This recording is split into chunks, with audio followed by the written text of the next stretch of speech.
Hi everyone, I'm Rincey and this is Rincey Reads. Today I'm going to be discussing the book I Captured the Castle by Dodie Smith.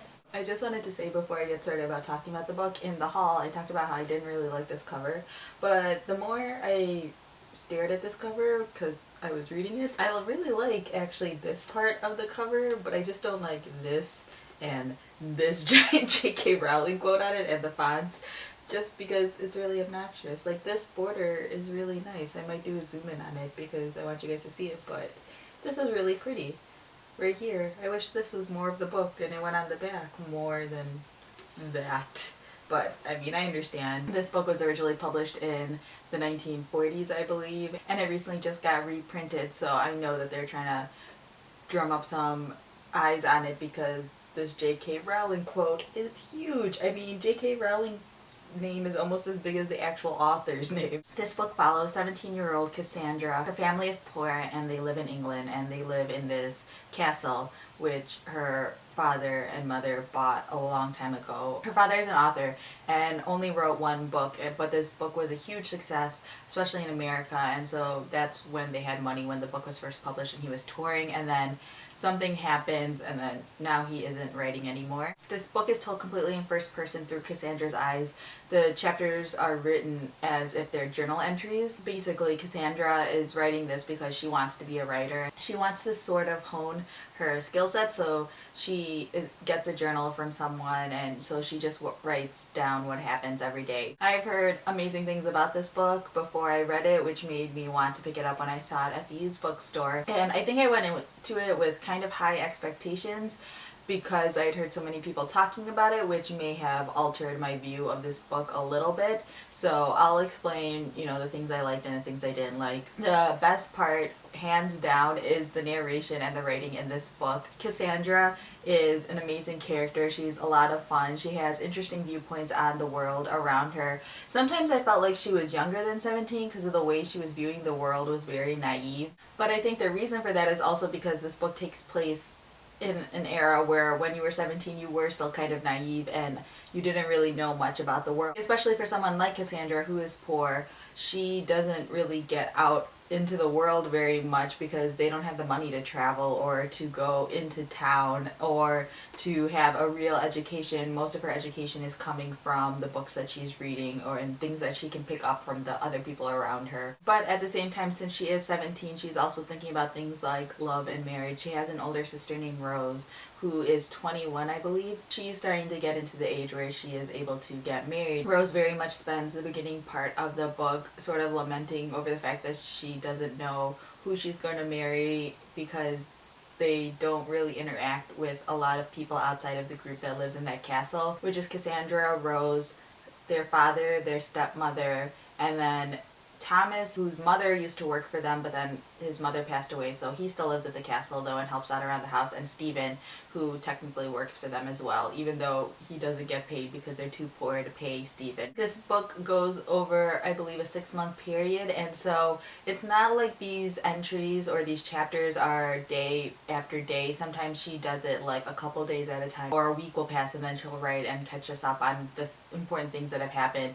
It very much feels like it is an actual journal entry the way it is written because, she'll skip periods of time. Sometimes things are written in here that aren't really that relevant to the plot of the full story, but someone who is writing or journaling about their life doesn't necessarily know what the big overarching story is of their life, so they just write down whatever feels important at the time. Cassandra and the narration were probably my favorite parts of this book, and then after that my favorite parts are the other characters. I really think the characters in here are very well developed, and you definitely see character growth happening throughout this book in different ways for all of these different characters. They're all struggling in different ways, and so you can kind of see that, although you see it from a limited perspective because you're only seeing things through Cassandra's eyes, but you can definitely see how things are changing for them and how they're trying to grow or how they're trying to change their lives. Like I said, this book covers a 6-month period of time, and this book is broken up into 3 parts. The first part is March, and I really wanted to show you what it looks like in here because this edition has really beautiful illustrations at the beginning of each part. So the first part is March,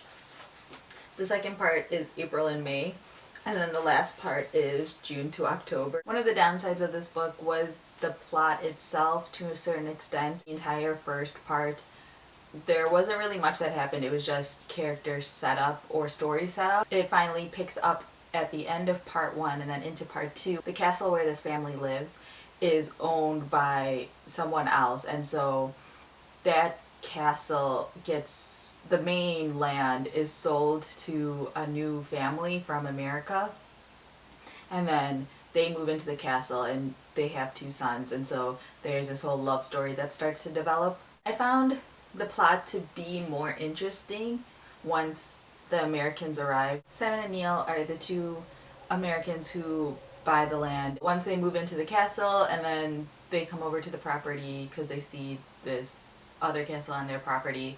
They come and check it out, and then the girls realize that maybe Rose can marry one of them. Not only if she married one of them would she, you know, be taken care of, but also they're very rich, so it could help a lot. I think that was finally when the plot started to get interesting to me, because then you see them sort of interacting and you see how inexperienced both of these girls really are, because there's this whole thing about how in the beginning Rose sort of puts them off because she doesn't understand how to flirt, and all of her flirting techniques, so to speak, come from like Victorian novels, so she's being really obnoxious, which is really off-putting. But I will say that the way the story develops really bothered me.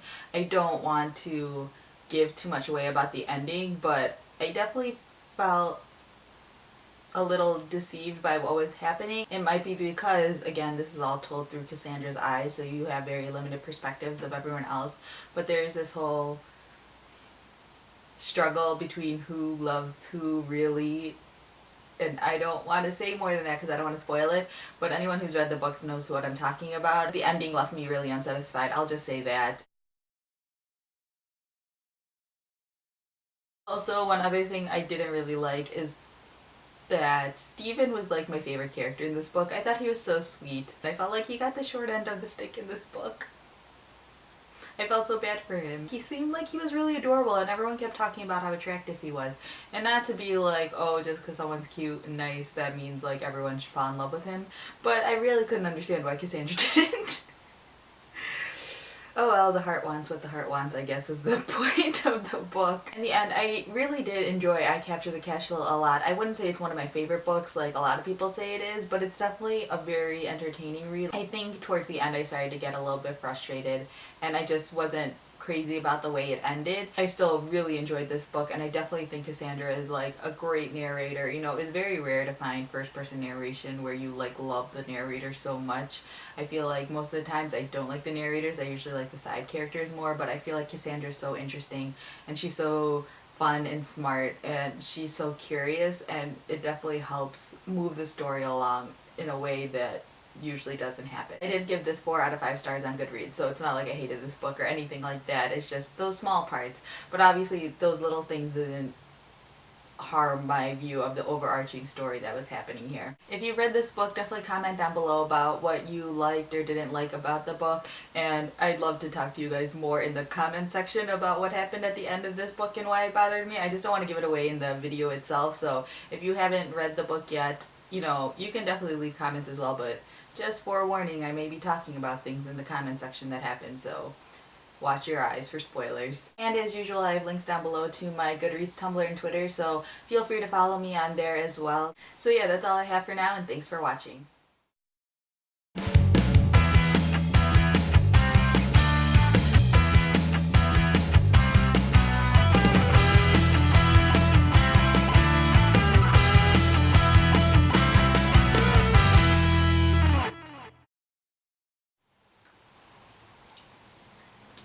The way she was viewing the world was very naive and very innocent, but blah, blah, blah, blah, blah. Like I said, this covers a 6-month period of time, and this book is to blah, blah, blah. I don't remember the Americans' names. I should probably, because they're important characters. Simon and Neil, right? Yes.